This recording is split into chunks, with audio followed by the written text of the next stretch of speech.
24, Radke Associates, LLC, 270 Moose Hill Road, comprehensive permit under Mass General Laws 40B. So at this point, we're going to bring in a few people for this meeting. We're going to bring in the applicant and also Sean Reardon, who is the peer reviewer from Tetra Tech that was hired by the Zoning Board of Appeals and paid for by the applicant to review some of the technical aspects of this. Good evening, Sean. I know you have another meeting tonight, so just wanted to say hello. And we also have with us Paula Cusson, who is the applicant on this, and we also have town council. Good evening, George. Good evening, John. Okay. So, let's see. Sean, how are you this evening? I'm good, but my lighting's not very good, so I apologize. I'm not trying to hide on you. Jeez, I thought you had a good tan, Sean. Yeah, I wish. Okay. I'll take it. Thank you, Suzanne. You're welcome. So what we're going to do tonight for this is we're going to go through Sean's comments. He put together a rather lengthy report for the zoning board, and some of the issues have been resolved, so that's good. But there's still a number that are out there that are still hanging. I also think that this project's moving along, so we're going to see if there's any neighbors tonight that want to comment on it, and then we're going to hopefully be at a point where we can start looking at the waivers. So if the applicant provides a updated list of waivers, and this process will be moving along. So that being said, and I saw that we just lost Sean, probably closing the door like a lot of us have to do. Oh, trying to add some light. Okay. So Sean, we have the memo from you from June 16th. I think we've had a chance to review it, and what I'd like you to do is walk us through the areas that you have of concern on this development.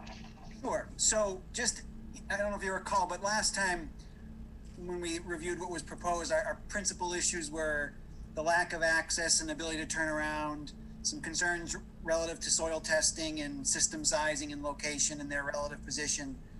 There were some other minor issues, but things that can be relatively easily addressed. This latest set of plans really cleaned up quite a bit, and principally adding a cul-de-sac at the end sort of addressed most of the critical issues in terms of foundational access issues that we had. The cul-de-sac is adequately sized, should provide means to turn around. It's got additional parking at the end for additional spaces, which was actually more than we requested. So in my mind, the access is pretty well developed and is on point.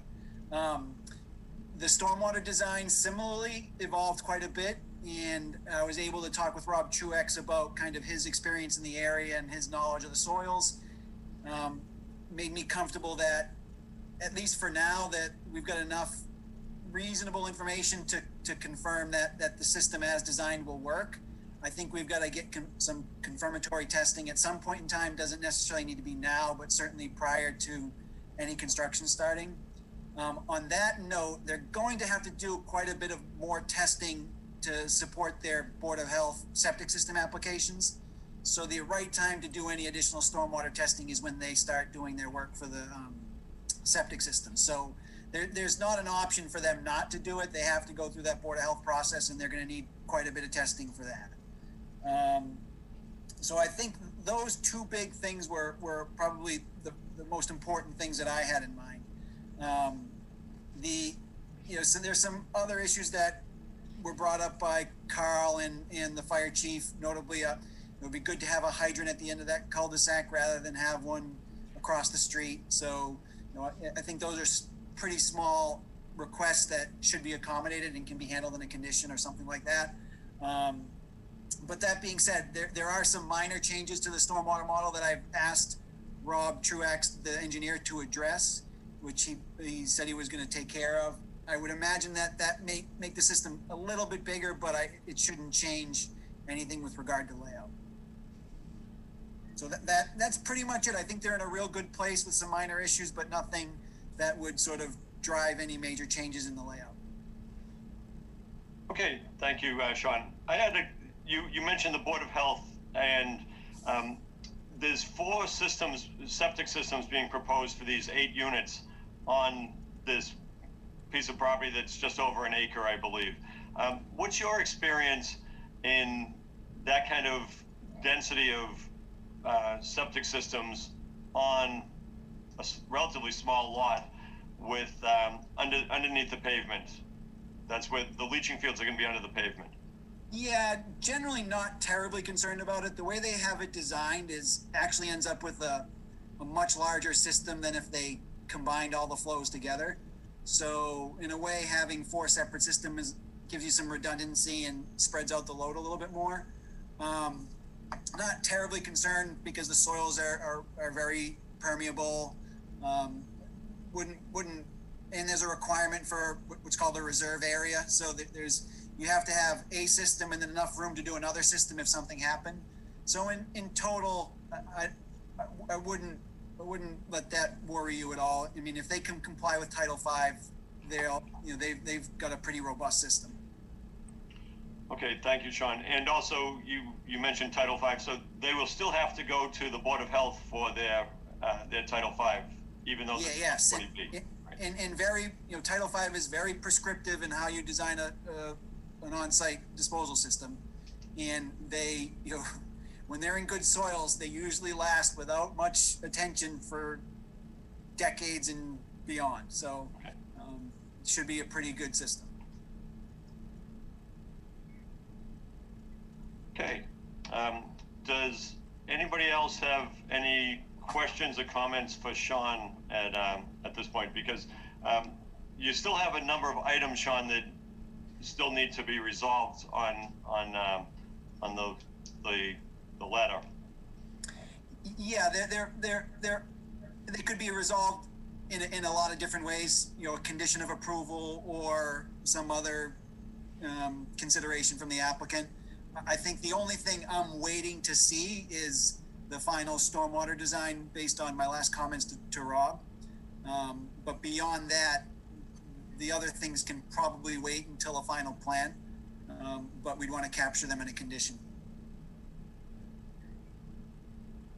Okay, and just so I'm clear and the rest of the board's clear, you're talking about things such as a hydrant. So the zoning board could say hydrant is required at the end of the cul-de-sac.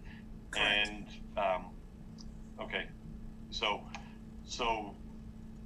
that's I'm looking at the document with any of the other ones. Other board members, do you have questions or comments? Go ahead, Suzanne. How do we condition if the fire truck can't turn in, since we don't have that? Yeah, Suzanne, I it's something more of a confirmatory exercise for me. I don't expect them to have a problem getting in and out of the site, but I think it behooves the board to have a plan that shows that rather than rely on us sort of interpreting it.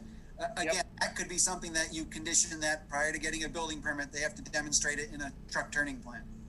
I would certainly rather see it now, but it's not something that I don't want you to get the impression that I see an issue there. But to Suzanne's point, that's something that the applicant should provide now. And if they provide it now, then we're not going to have a condition on it. So correct. It's better for everybody. Okay. Yeah, Drew, go ahead. What's the reasoning behind the paved apron as opposed to bringing the rock sediment, measure for runoff onto the public roadway? Can you explain a little bit more about that?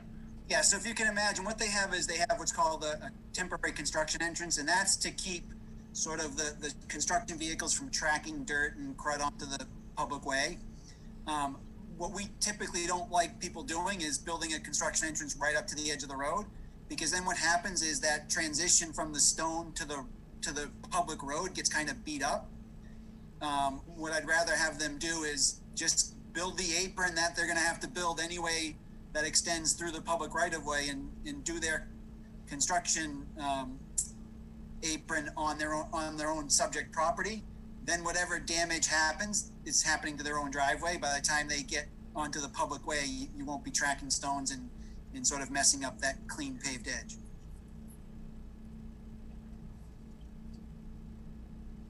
Drew, does that answer the question? Because I know. Yeah, is it, I guess, is there something that you saw that would lead you to believe that there's gonna be an excessive amount of tracking off, or is that just a standard operating procedure? I just know that pavement edge can get pretty beat up, Okay, because what you're doing is you're transitioning from one surface to another, and almost invariably there's some damage to that paved edge. I mean, they could certainly saw cut it and fix it. So, I mean, but I don't, it's not a terribly big site, so we don't need the extra 30 feet of construction apron. A 50-foot apron, a 50-foot construction entrance is enough for us. So, yeah, I think it's just overkill, and I'd rather have their construction mitigation be on their site, not in the public way. Mr. Chairman, if I may. Yeah, good evening, Rob. Go ahead. Good evening. I would agree with Sean on this particular site because the utilities are already stubbed into the site. We're not going to dig any trenches across Moose Hill Road, and Moose Hill is newly paved in the last few years. They redid Moose Hill Road when they did the apartments in the back there. So I would agree that we should do a paved apron into the entrance there for either up to the property line or even a little further, maybe where the curb starts. I agree with them. Normally, we would be doing an overlay after we did the utility connections. So we'd be overlaying that piece of Moose Hill, but in this instance, we're not going to do any work in Moose Hill Road. So I agree with that comment. I had one other, sorry. Go ahead, Drew. The stockpile area that they're proposing is what building 4, is that looking at the topography, is that all sloped down that direction? The grade looks like it pitches from Moose Hill down. I'm looking for a north direction or a directional signal, but it looks like the grade is pitching down towards building 4, which is also what they're requesting to be their temporary stockpile area. Is there anything you see that could potentially pose an issue to abutters during the construction process if that's their temporary stockpile area? No, if properly managed, Drew, it shouldn't be a problem. It does slope back towards that, and the multifamily development out back and towards their driveway, but not at a grade that can't be sort of mitigated during construction. The big thing is to have a place and a plan for how you're going to manage it. And so the way I interpret this plan as being, they're not going to start construction on the 4th house until the bulk excavation work for the site is done. Then when you're down to one last building, the road is in, the septic systems are in, the other buildings, foundations are in, then you don't have so much to deal with. You've got a cul-de-sac that you can stockpile material in. So as long as they have a plan for it, I think they can manage it. Thank you. And just a bad contractor can mess up an easy site. So, just because it's good doesn't mean that everything's going to be fine. We still got to make sure that they do the right things. Go ahead, Bob. Thanks. Just one other question. Unresolved comment had to do with the site distance triangles, and they're not being shown on the plan. Is that just an issue of putting the information on the plan, or is there any concern about not knowing what those height distance triangles are at this point, and whether that might be something that needs to be resolved? No, it's not an unresolved issue because they addressed the site distance evaluation in the traffic study, and okay. There's no obvious issue. The reason we like to put the site triangles on the plan is because the approved plan becomes a matter of record, and then it's a visible representation of what area needs to be kept clear, right. So that you don't have after the fact plantings in there or after the fact changes that change the expected conditions. Okay. Thanks. Suzanne, yes. Are we just doing Sean's? Is Sean leaving? or do I go over any other issues I have? I'd like to leave in the next 10 minutes or so if I can, but if I have to stay, I can stay. Okay, I have a quick one. Snow removal, that's always my biggie. Where you putting it, Rob?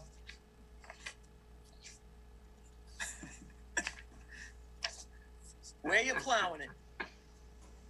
Well, when they plow down the road, it'll go to the edge, and the driveways will get shoveled or snowblowed. They won't plow the driveways, obviously. And then we can put it right off the end of the visitor parking area when we get down into the cul-de-sac, any excess. You gonna cover up those And the cars? grass. Nice.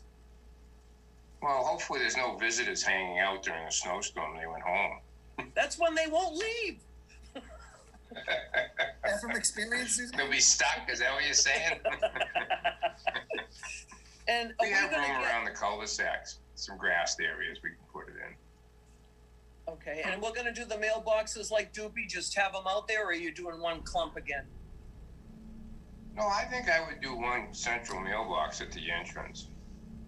At the beginning? Yeah, Oh, okay. up near right off to the. I don't think the mailman's going to drive down in there. I mean, you might walk down in there and put it in They everybody's might go for a mailbox in nap there. down in there. That could be a good little nap Well, cul-de-sac. that could be a good hiding place for them. And are you gonna show us hydrants? I'll put a hydrant in the cul-de-sac, sure. Yeah, I talked to Bernie Marshall about it, and he wants the hydrant, water department. And we talked amongst ourselves, and we don't have an issue with it. We'll put a hydrant down there. I'm just really not sure where I'm going to put it at this point. But I'll extend the water line around that building 4, and we'll put a hydrant down there. And we're going to change where the stub comes in now. We have a 90-degree bend. Water department likes to see 245s, so it's not a direct 90-degree bend. So we'll change that on the plan as well. Okay.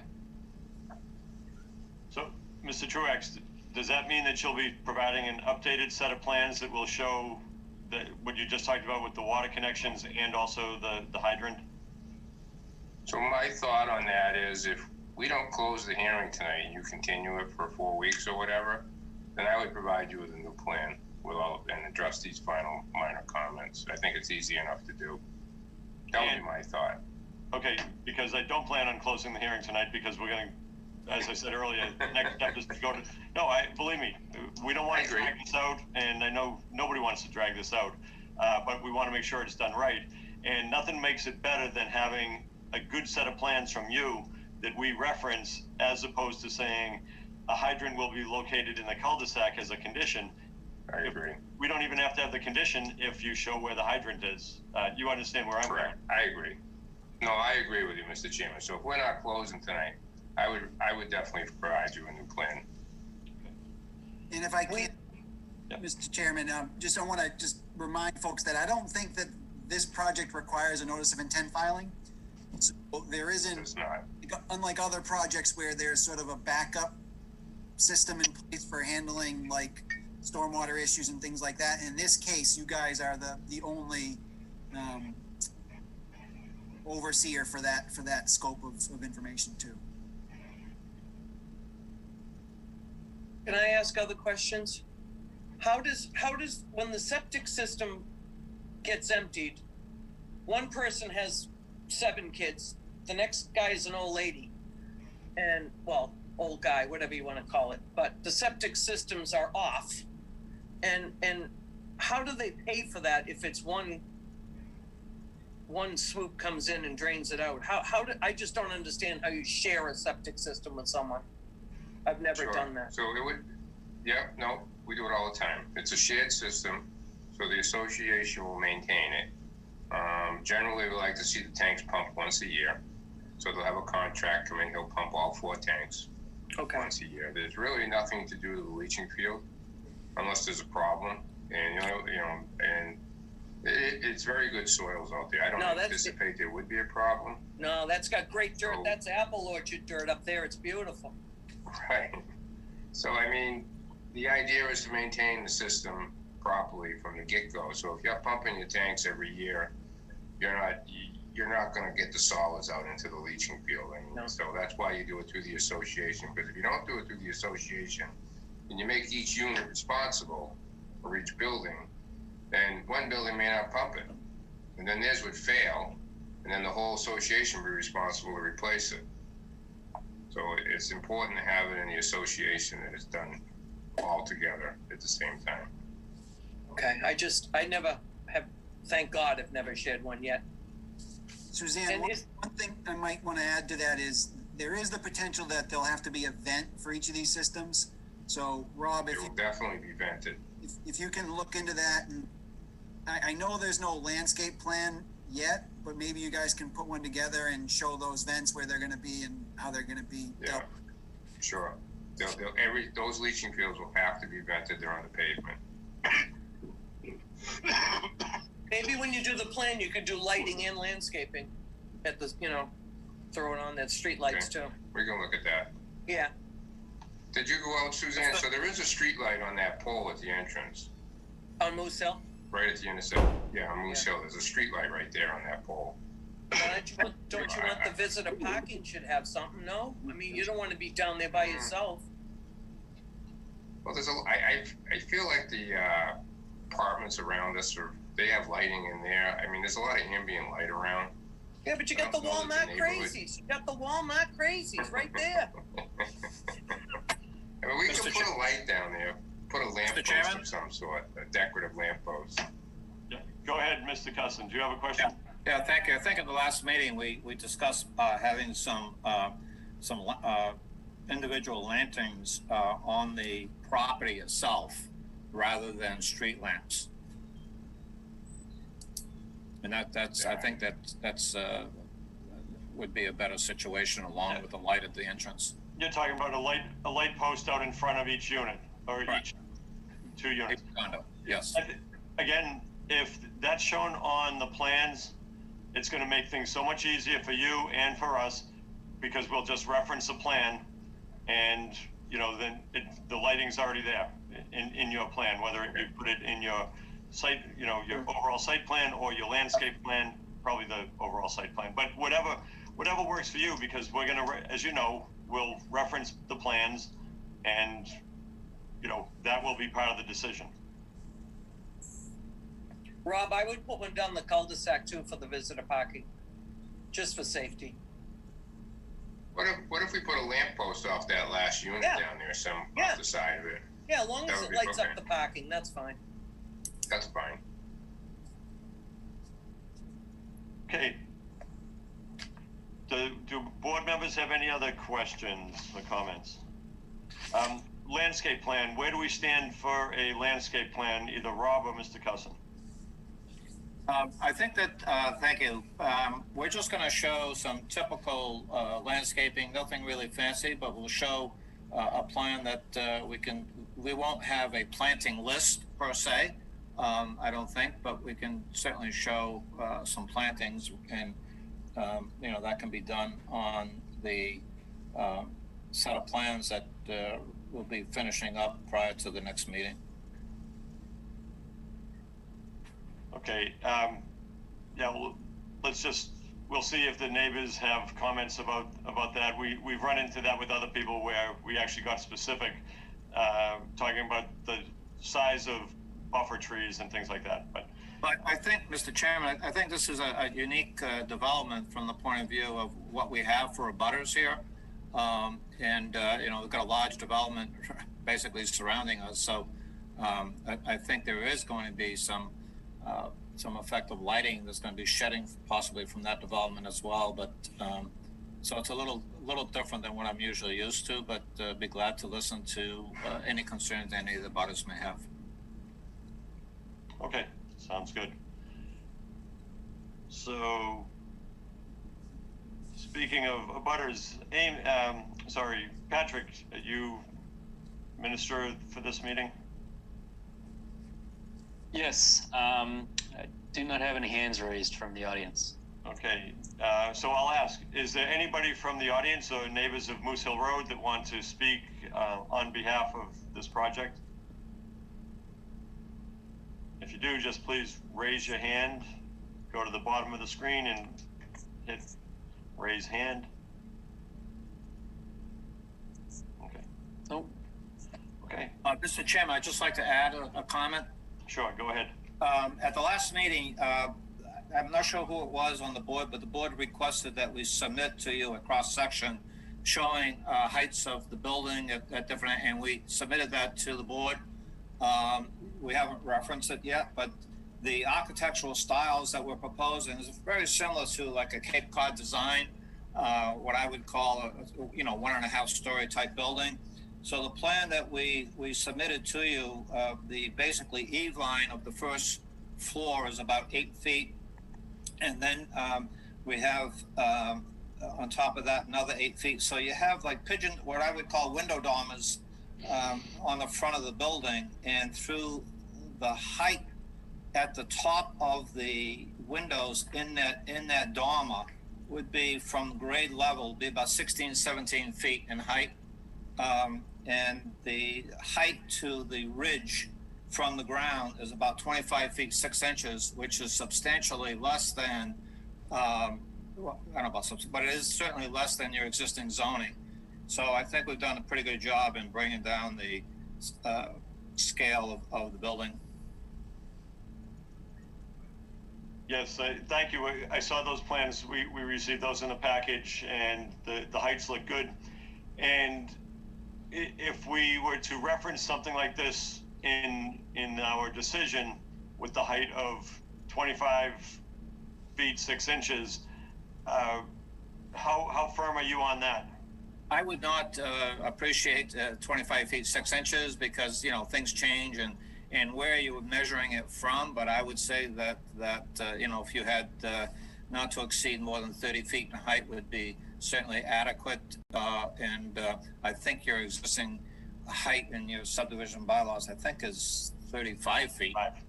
Right.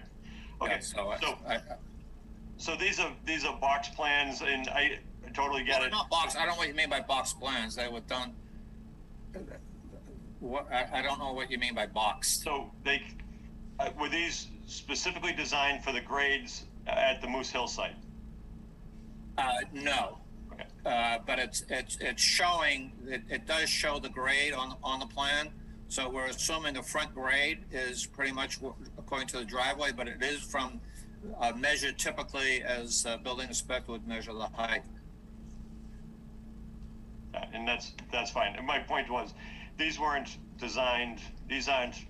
plans designed specifically to fit each elevation of the site, the four different Yes. locations. Yeah, So, there's going to be some grade changes on the side, the backs, and so forth. Yes.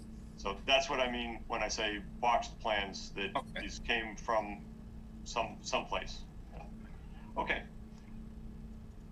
Any board members, any other questions or comments? Because now I want to, if nobody has anything, and I hope you do, if you have something, say it now. I think the next question we should talk about is waivers and how to proceed with that. And we do have town council with us, so that's always helpful. And yeah, Sean, go ahead. Okay, hold on. I got a few hands going up. Sean, go ahead. I'm just wondering if I can go to my other meeting or whether you guys need anything else from me. Bye, Sean. Bob, you good with Sean? Okay. Okay. Rob Truax, I know you guys have talked, you and Sean have talked. You guys are good. You can talk any other issues that come up. Yeah, we're good. Thank you. Okay. Thank you, Sean. All right, good night, everybody. Good All night. right, thanks. Okay. Okay, so things seem to be moving along in a positive direction here. So next is on the waivers. Mr. Cusson, you provided the zoning board a list of waivers at the start of this project, and at this point, what we would normally like to do is get an updated set of waivers from you, and also for each waiver, an explanation of why this waiver is necessary to make your project, go forward. Well, yes, we will provide. I'll work with Bob in doing an updated waiver list the best we can. But generally speaking, the waivers that we are requesting are nothing more, nothing less than the plans that you're approving. So in order to build the plans that you have approved, this waiver, the intent of this waiver list is to to coincide with the plans that have been approved. So it should not be a big deal on the waiver list. To explain every waiver is a little excessive, I believe. There may be, in some cases, appropriate that we discuss why we need the waiver, but for every single waiver, that might not be appropriate.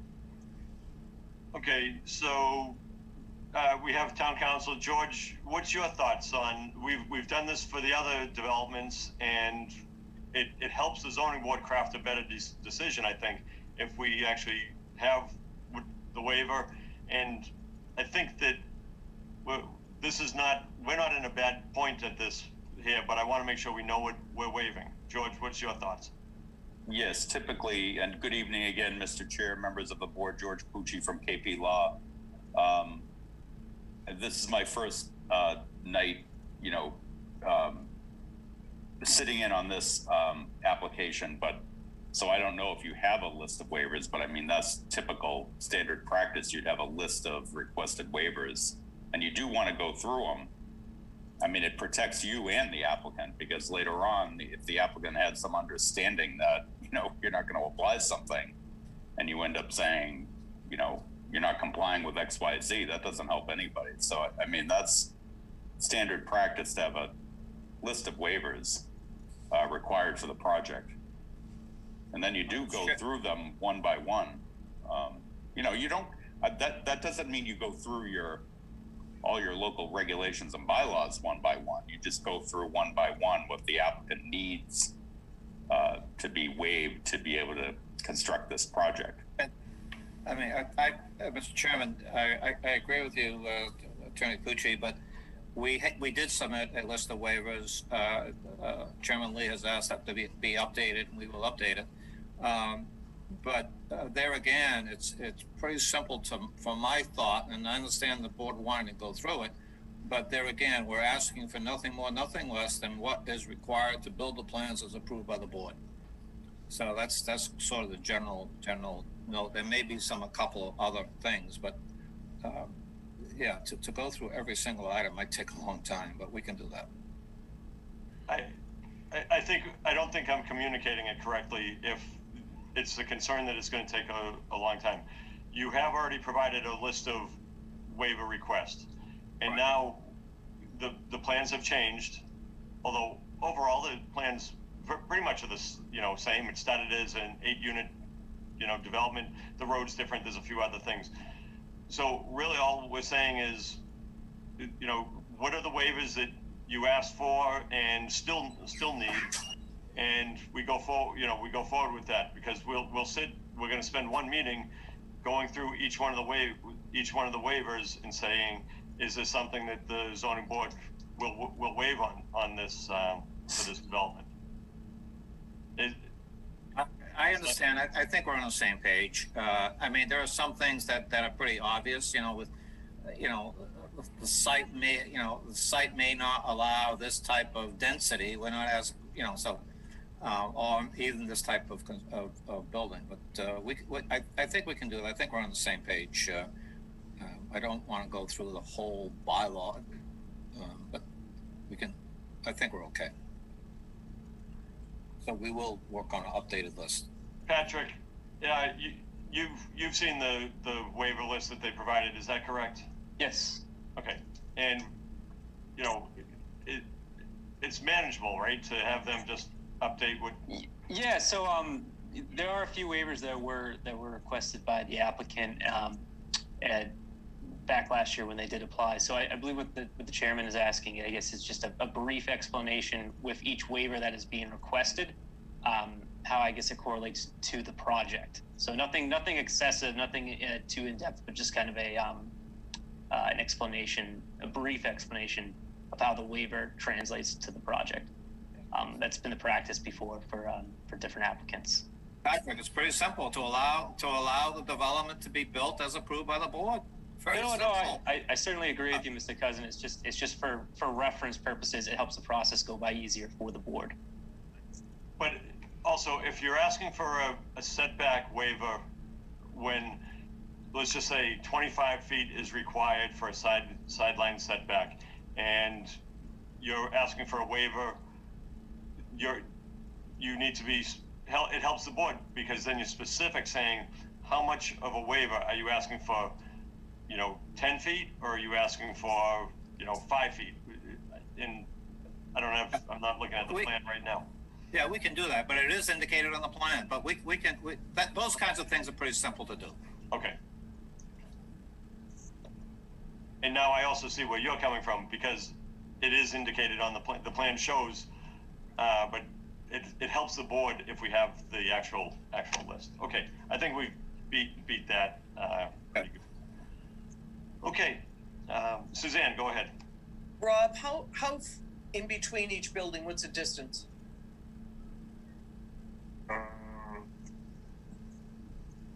Let me pull it up. It doesn't say it on my, maybe it says it on my plan. So hard to read sometimes. I don't know. I'm gonna take a look. But I right think now. you have reduced plans, that does make Yeah. it a little difficult, yeah. Never mind, I'm old. 11 feet. It's 11. 11 feet, Suzanne. Thank you. Yeah.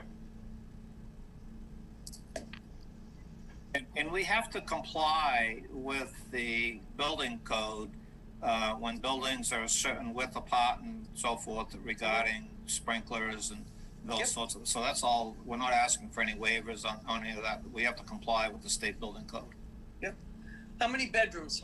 Are they all the exact same? Yes. Yes. They're all 3 bedrooms. All 3 bedroom homes.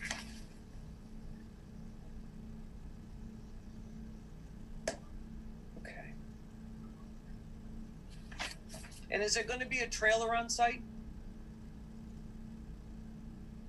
What Don't do you mean? know that Like answer. a camper? Yeah, You're like a camper? I'm not a camper. I like the luxury of them. Oh, you make an office trailer? An office trailer, yes.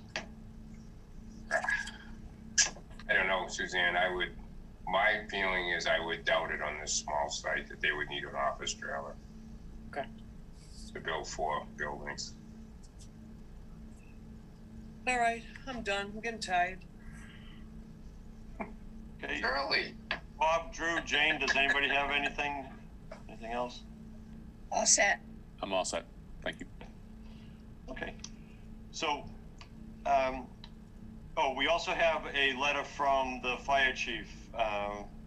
Let's take a look at that, the deputy chief.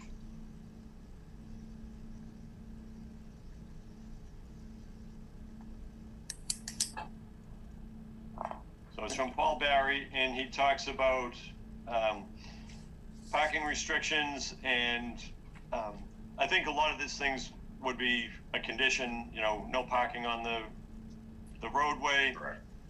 We already talked about the fire hydrant. You're not gonna be able to loop this, is that right, Rob Truax? That's correct. Okay. And then finally, the last one was the bit about residential sprinkler systems, but not in lieu of the cul-de-sac, because it looks like you're doing the cul-de-sac now. What's your thoughts on sprinkler systems for these buildings, Mr. Cusson? We will comply with the building code. Okay, so that means No. no. That's we're not gonna go there. It's a recommendation by the fire chief, and we'll see. So, okay. Anybody else have anything on that? So, Mr. Cusson or Mr. Truax, do you plan on having the turn radiuses for the fire equipment turning into the property, or being able to maneuver around the cul-de-sac? Is that something, Rob? You know what We I'm can talking about? provide that. What's that? Yep, we'll get the traffic engineer and provide that. Okay. That would be helpful, and that's all I had for tonight. That was the last thing on my list, was the fire engines, their turning radius onto the property. And of course, I also recognize that that would be that's a good thing to have. Okay, Patrick and I talked earlier today, and what we thought we would do is, if the applicant wants to, we could continue this out until either what is it, Patrick? The 14th or the 28th. The 21st, which is our regular meeting, is fairly full at the moment, so I don't believe we'd be able to accompany this meeting. I'd like to do Mr. Chairman, the turning radius, we should be able to get that turning radius analysis. We should be able to get that to you. And if we can update these waivers, maybe the 14th would be a good time to kind of go over those. And then be able to, I'm hopeful to close this hearing soon. Because I think there's another 40 days or so. I'm not that you have to take the 40 days, but by the time you issue a decision with the town clerk. But so maybe on the 14th, that would be a good time to go over some of the waivers. Sure. So yes, that's if we can get the turning radiuses, the most recent updated set of plans from you, the landscape plans, to the extent that you feel is necessary for us to understand what the plantings are. There were no neighbors here tonight, so I'm not, I don't think we're gonna start saying we want Emerald Giant arborvitaes that we've done on other sites, because we're really looking to protect the neighbors on other sites. So if you can have that information to us a week before the 14th, so around the 4th of July, if we get that information, we'll have time to process it. And then on the meeting on the 14th, what we could do is we could do the waivers. And we'll also concurrently, Patrick and I talked today, and Patrick, you'd start drafting a decision. Yes.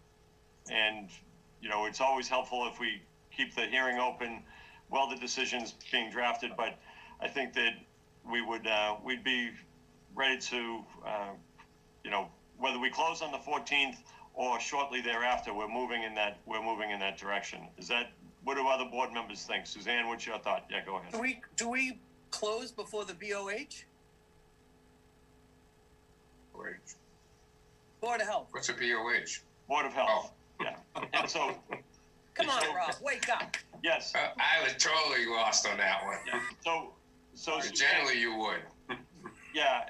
And the problem, there's a little bit of a risk for the applicant, because let's just say the Board of Health comes back and says they want, one giant, and a backup or something. On-site system.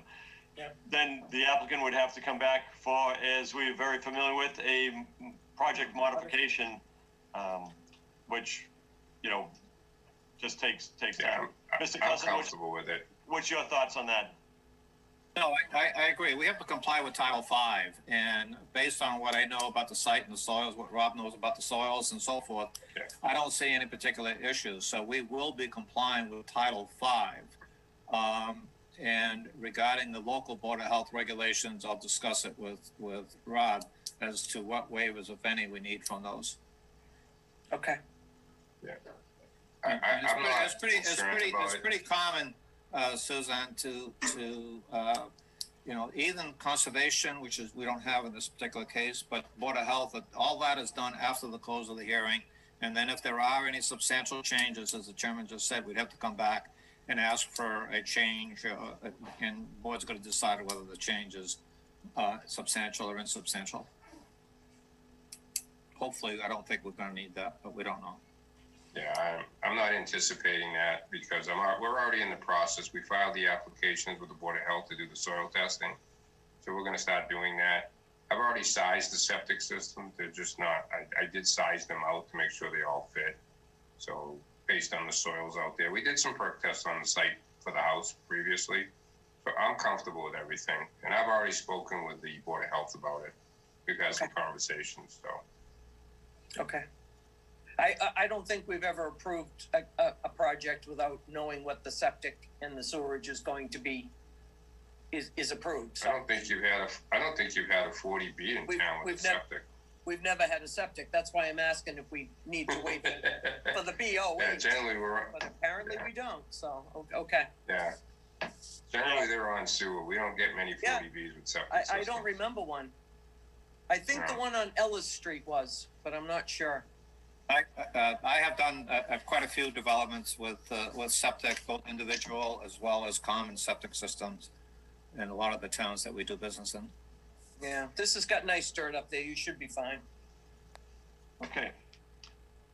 Okay, so, Amy, do you know when the, Mr. Cusson gave us an extension out because of all the Extensions? extensions, you know, we kept pushing the meetings off. What is, how far out is the zoning board good for an extension at this point? So our 90-day extension beyond the 180 days expires on Wednesday, August 18th. Okay, so we're still within that window. So we will. I'm just going to ask town council. Town council, do you have any guidance for us at this point? Looks like we're going to continue it until the 14th of July, and be doing the waivers. We're going to have the final set of, the most recent set of plans, and go from there. Yes, so just a motion to continue, to the date certain. It sounds like you're well within the extended deadline, so there's no need for a further extension at this point. Okay, Mr. Cusson, do you have anything to add? I don't. I'm not sure what Rob does. I think we're in pretty good shape. Good.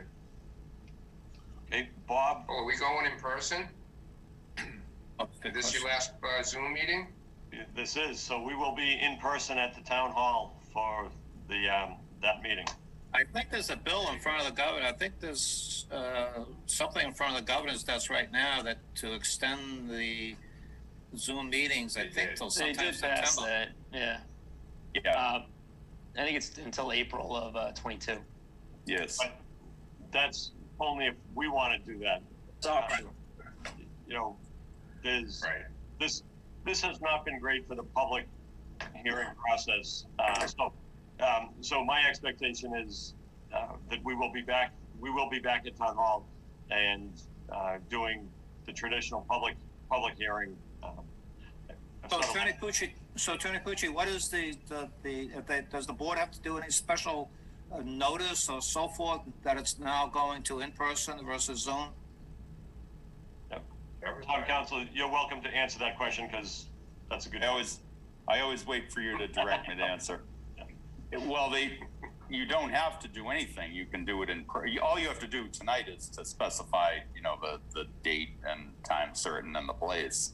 If you're intending to do it in person, that's the way you do it. If you end up changing your mind, then you renotice it and, go from there. That just amend the agenda, but it doesn't, you'd amend the notice, but it doesn't sound like you're doing that now. It sounds like you're doing it in person. How does the public know that it's in person and no longer Zoom? It'll be on the agenda. It'll be on the posted notice. Yeah, same way as they knew that this was continued to this point. So, okay. Did you want counsel at that, John? Yes, please. All right, and because I just wanted to note that you're in person now, and that the same on the 21st, correct? Right. Yes. Okay, all right. I enjoy that more. I like seeing you anyway in person, but It's better for everybody and openness and fairness for everybody. So, okay. Could I have a motion to continue this until Wednesday, July 14th at Town Hall in the meeting room at Town Hall? At 7 p.m. So At 7 moved. p.m. Yes. Thank you. Second. Okay. And any further discussion on just continuing this? We all understand we'll be back at Town Hall for this, and good. Okay. Roll call vote. Suzanne Murphy, Murphy, aye.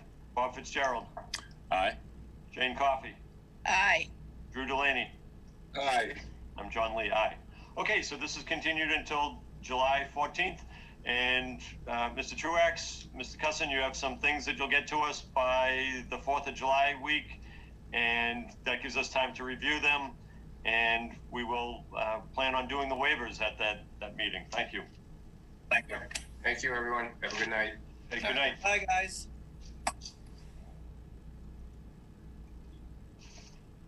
Okay, the next thing we have, town council, unless you want to stick around, I think we're all set. I'd love to stick around. I think Jim Johnson prefers me to sign off when the minute it's allowable to do so. It's allowable, and we'll save you for the things that we really need you for. And the 40Bs we value your input on. It's very. I have to say, not to try to drum up business, because trust me, we never really have to do that with permitting. But it's a good idea to have council present during 40Bs, as continuity. With so it's a very good practice, and you're not the only one doing it. Okay, but we're done with you now. Thank you, George. Thank you very much. Thanks, Good night. George. Thank you. Good night, George. You're welcome. Thank you. Okay.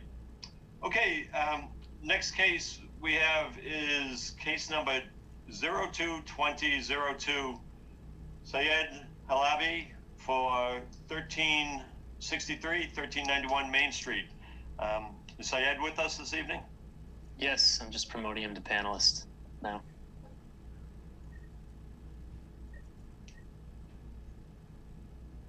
Good evening, Syed. How are you? He's mute.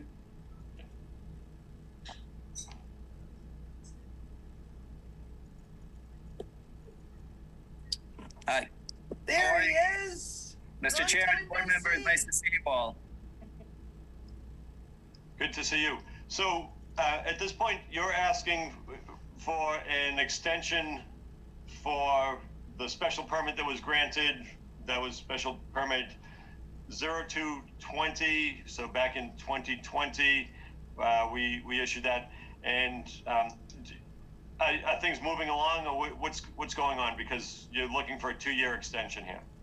I'm looking for just a 1-year extension on that. The whole reasoning for that is just because we had a major delay. The planning board was on hold just under a year for getting the approval from them for the site plan. Conservation Commission was approved, I believe, before you guys did the approval back July 15th, I think it was 2020. So I just want the 2 permits just to be in sync, and since the heart and soul of our project is the special permit, I just wanted to get an extension because we just have a year left on it. Currently, we're working on permitting. We're getting our construction set together. Engineers working on what they need to do. It could be another couple of months, just everything backtrack because of COVID, and we're just starting to really get into it. So I just wanted them to be in sync. At the bare minimum, just have the 2 years be in sync with each other, because we only have 1 year pretty much left on the special permit and 2 years on the planning board site plan. Okay, I get it. Now I understand. So you're looking for a 1-year extension. And do board members have any questions or comments or concerns about this? Bob, go ahead. No, I mean, I think the standard is just for good cause shown, and I think what was just explained is good cause. So I don't have any issue with granting the extension. Anybody else have any questions or comments? I'm all set. Okay, Drew, you generally in favor of granting extension? Yeah, I would agree with that. Okay. Suzanne, you good with it? Yep. I just don't want any surprises when we go to vote. So. Actually, I know Syed doesn't want any surprises either when we go to vote. Okay, so could I have a motion to grant a 1-year extension for permit number 0220? So moved. Second. Second by Jane. Okay. Bob, do you think we need to add anything else, or anybody else? Do we need to add anything else to this extension? No, I don't know I don't think there's anybody in the public out there on this matter, but yeah, so I think we're ready to go. I will ask that. That's a good point. Is there anybody in the public? I see that there's still some participants, but they might be for the other, just spectators. Is there anybody that wants to speak on case involving 1363 to 1391 Main Street and extension? If so, please raise your hand on the chat bar at the bottom.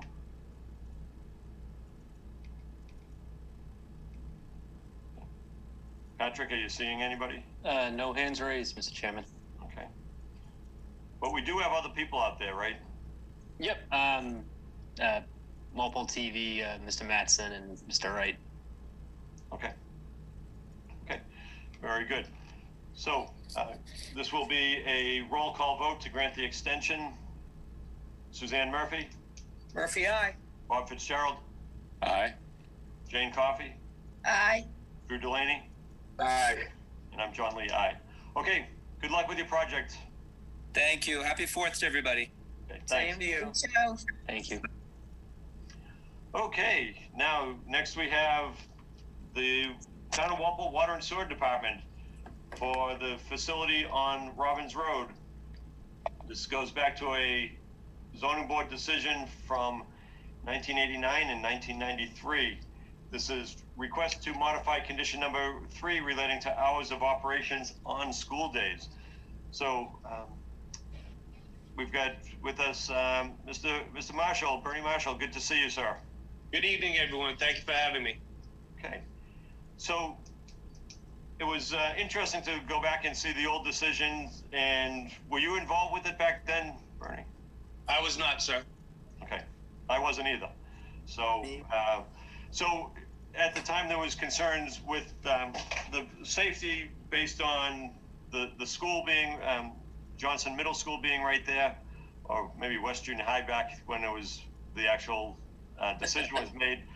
So there was concerns, and the zoning board really looked at that, looked at the hours of operations, and then even in 93 said no, they weren't going to change them. So at this point, you want to change it, and what's the reasoning for wanting the change at this point?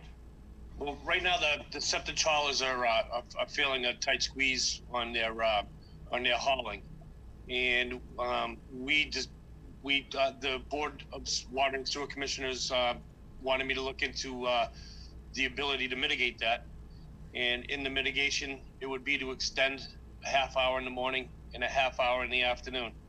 And what I also did was I reached out to the schools, I reached out to the police, and also the town engineer has chimed in as well. And they didn't see a problem with it. There's been no issues with that facility in operation with the hours that it has been operating. And this really does not seem like it's going to affect anything at this time.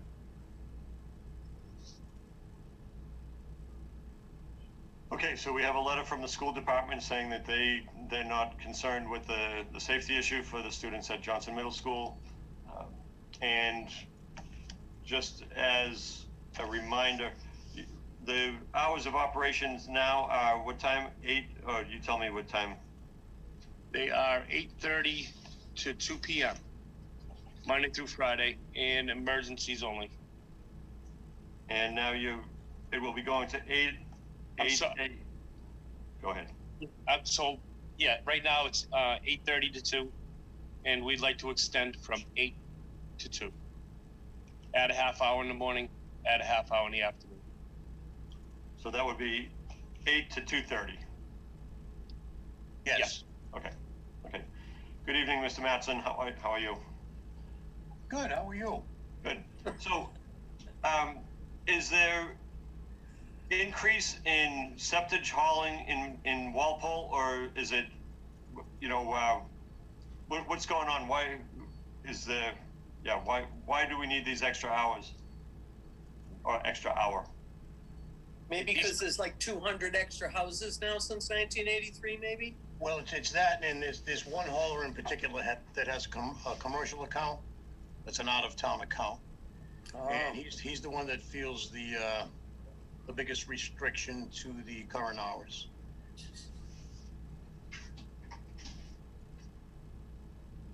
Okay, so it's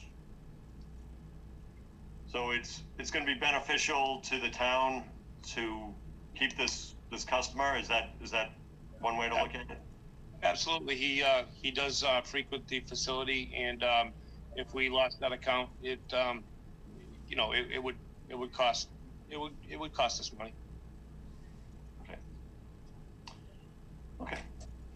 Bob, you're relatively close to this location, but not within 300 feet, I might add. That's correct. And I drove in there to check it out myself. I'm sure other board members know where it is. What's your thoughts, Bob? Yeah, I mean, I think the outreach has been great to the school and other parts of town. And they don't seem to have any issues with it. I'd be inclined to be in favor. I don't know if the board should consider, if there's any reluctance to vote in favor. Maybe another option would be to, approve it for, 1 year's time or something, and see if there are any issues arise as a result of it. But based on the information that's been provided, I can't foresee that being an issue. So I'd be inclined to vote in favor. Okay. And that's actually a really good suggestion.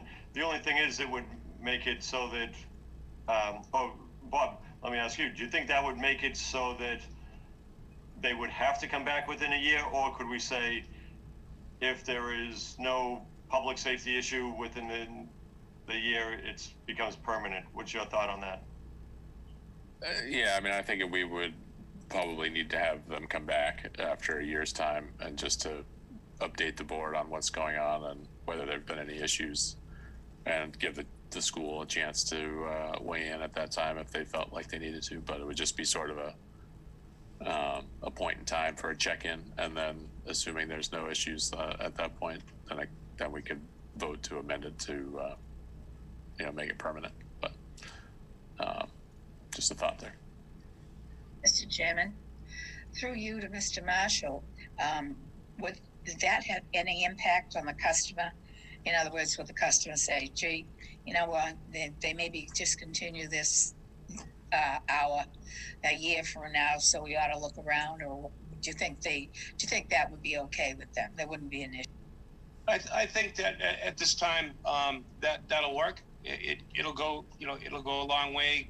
Good faith effort, and also it'll allow the town and to assess whether or not there's been any issues. And there haven't been, since I've been superintendent for over 2 years. And talking to Mike Frischer from the school department, he said that the gentleman that runs the Johnson School didn't even know that the facility was there. So it really is out of sight, out of mind. But I don't think that just giving us a year will have an impact. Okay, thank you. Okay, other board members, what's your thoughts? I don't think we have to do the year thing. I think they'll be fine. But we that can, if, whatever. Yeah. It's worked out all these years. Yeah, I mean, I think if there were a big issue, we can enforce. There would be other problems. I think that they would have. So there would be a reason to have them come back if there were a lot of problems. But, so like I said, I'm in favor of just voting it outright. But if there's concern on the board, then that was just one alternative we could consider. I'd appreciate that. Okay, is there anybody in the audience that would like to comment on that? If so, please raise your hand. Actually, I can tell the only other person out there is Walpole Media Access. So that is, there is nobody else out there. And Bob, I like the suggestion, but I just don't want to see him have to come back and refile a year from now when I just don't think it's necessary. But how do other board members agree? I agree. I don't think it's necessary either. Okay. So that being said, let me the agenda.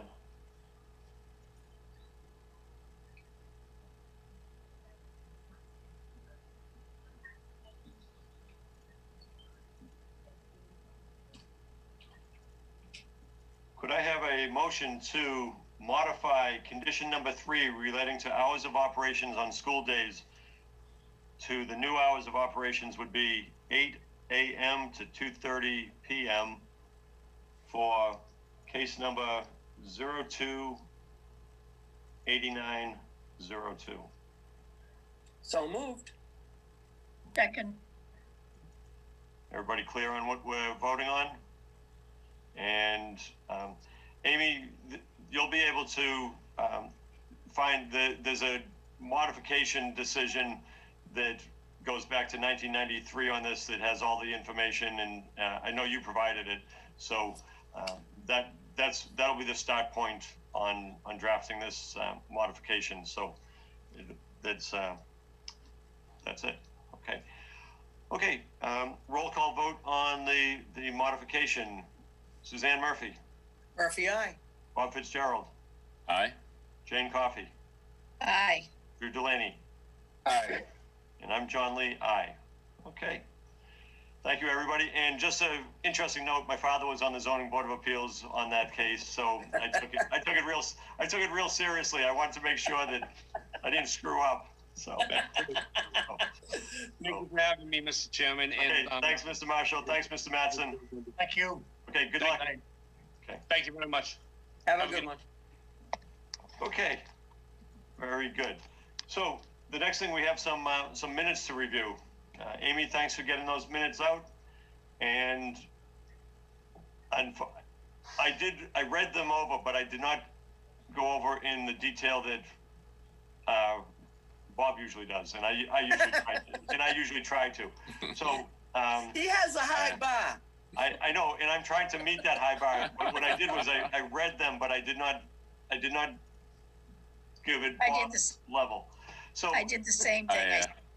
Okay, Bob, were you able to rely on you, Bob? I did read them all, and they were fantastic. I have zero comments on them all. Wow. Wow. So I didn't miss anything. I read them, but I didn't.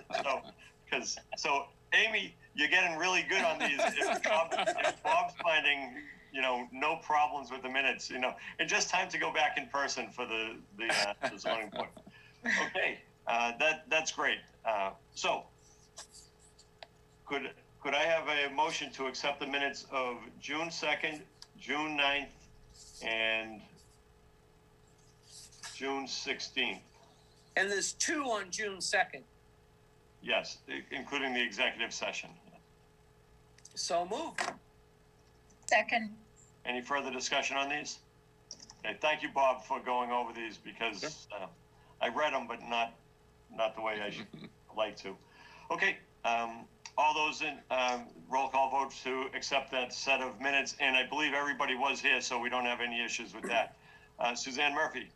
Murphy, aye. Bob Fitzgerald. Aye. Drew Delaney. Aye. Jane Coffey. Aye. And John Lee, aye. Okay, next meeting is July 14th. It's going to be Moose Hill with the waivers, and it will be in person at Town Hall. I should have checked with everybody to make sure people can make that. So, yes, Suzanne, you have a special announcement for us. My house is on the market. It went on the market on Monday. So you guys are going to give me the bootski soon. But my we'll hope see is where it goes. Yeah. But I will be there for the 14th, probably the 17th, and then that will probably, I don't know what will happen. Maybe no one will want my house. Well. Wait, the 17th? Oh, 21. 21st. Okay. 21. Okay. Sorry, Amy. Yeah, sorry, Amy. Yeah. Just keeping you on your toes. So, as we know, Suzanne's been on the zoning board for many years, planning board, RTM member. What other things have you done for the town? Recreation, like 20 years. A lot. This one, it's funny, when I was cleaning the house, I thought it was 2000 I joined this, but I found stuff from 96, 97, so it's been a while on this board. Then planning board. Yeah, you and I were on the planning board in 97 to 99 when I moved out of town for my hiatus. So I've been doing a lot. Charter review. I can't even name them all. It's been fun though. I totally enjoy it. Well, it's a big loss for the board, no question about it. Yeah, But huge loss. best of luck to you. Where are you off to? Down Falmouth. Falmouth, yeah. Right. Yep. And I understand Falmouth has a zoning board of appeals also. They do. And I can be like you people that move into town and just wing it, and that's what I'm going to do. And so we do have Dave Anderson on the board, and the other one, I actually reached out to somebody from South Walpole. If you guys remember Mark Major from South Walpole, he spoke intelligently at the 40B hearing. So I just reached out to him. I don't know him. And Drew, do you know him or his kids from Boyden School? I was wondering. So I told him that we'd be looking for, a board member, and we'll see if he gets back to me. But I did reach out, and I'd encourage any of you, if you know people in town that might be good.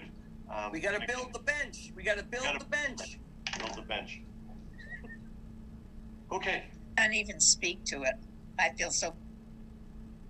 Oh, Jane, I'll still call you. We'll have Manhattan someday. Okay. Thank you, everybody, for being here. Now we'll a motion to adjourn. Does anybody have any other business? Amy, we good? We in good shape? Yeah, we're in good shape. Okay. Patrick? Yep, we're all set. Okay. Thank you, Amy and Patrick. Okay, could I have a motion to adjourn? So moved. Second by Jane. Okay, and Jane's gonna miss. We're all gonna miss Suzanne, but I think Jane. You better believe I am. Well, she's been on boards with my dad, and she goes back far. So even though she's a carpetbagger, I've only been here 54 years, so doesn't count. Okay. All those in favor of adjournment: Suzanne Murphy. Murphy, aye. Bob Fitzgerald. Aye. Drew Delaney. Jane Coffey. aye. And I'm John Lee. Aye. Good night, everybody. Suzanne, thanks for everything. And your house hasn't sold yet, so. Good night, Suzanne. We are going to see you in July, right? Yes. Yep.